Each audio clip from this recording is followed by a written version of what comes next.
trade union Solidarity is demanding Parliament intervenes in the Social Development Department. Its Research Institute has found that the department is dysfunctional, finding officials practicing unethical behaviour where some children are being forced to return to abusive homes. So how in the world did we get here? Let's speak to Solidarity Research Psychologist Nicolien Welthagen joining us this morning. Hello to you, Nicolien. It's some of the shocking reports which comes out in this extensive report. How do we get to this point? What's the crux of what the report is telling us? How bad does it get? Good morning, Gareth. Yes, it's very bad, actually. We found the results less than shocking. During the past, I would say a year or what, there were many complaints lodged against the department by our social workers of the Solidarity Network for Social Workers. I would say the main findings is that 80% of the respondents said that the DSD does not have their members' interest at heart. 69% said that there's no cooperation with social workers, no support, very poor service delivery, and a destructive and negative relationship with the department. There's even social workers that say that some members of the department are bullies. They are descriptive and very critical. So many respondents also complain of very bad quality of work.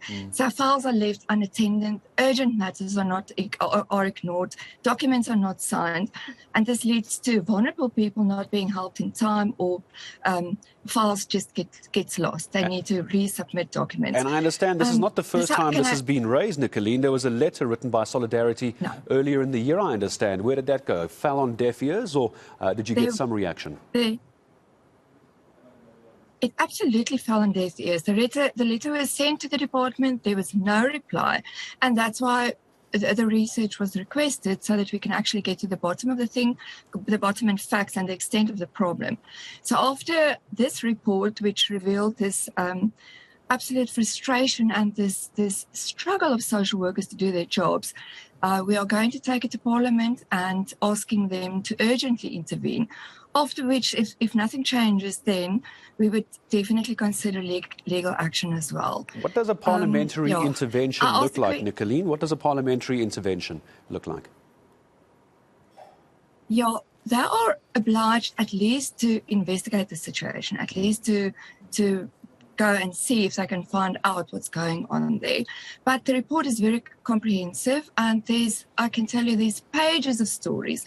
And what's especially shocking is that 74% of the social workers even said that they know of specific unethical behaviour, as you mentioned, pertaining to placement of children especially, but also pertaining to issues like a lack of knowledge, like a lack of just mainly interest. Many social workers feel that the department really doesn't care about them.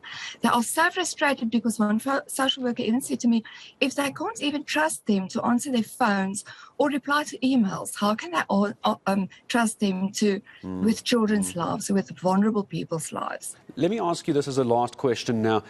Take me into a home where a social worker needs to do their work, or any facet of society where a social worker has to do their job. How does this affect those who need this support most on a day-to-day basis? You know what, the first thing is that there are so many complaints about the sloppy administration of documents. So there's many documents needing to be signed, and then obviously there's a lack of basic resources. Like many social workers say that they don't even have a vehicle to travel to the clients. They don't even have a cell phone or data to contact the clients or to go out to homes. There are so many files being unattended on desks somewhere.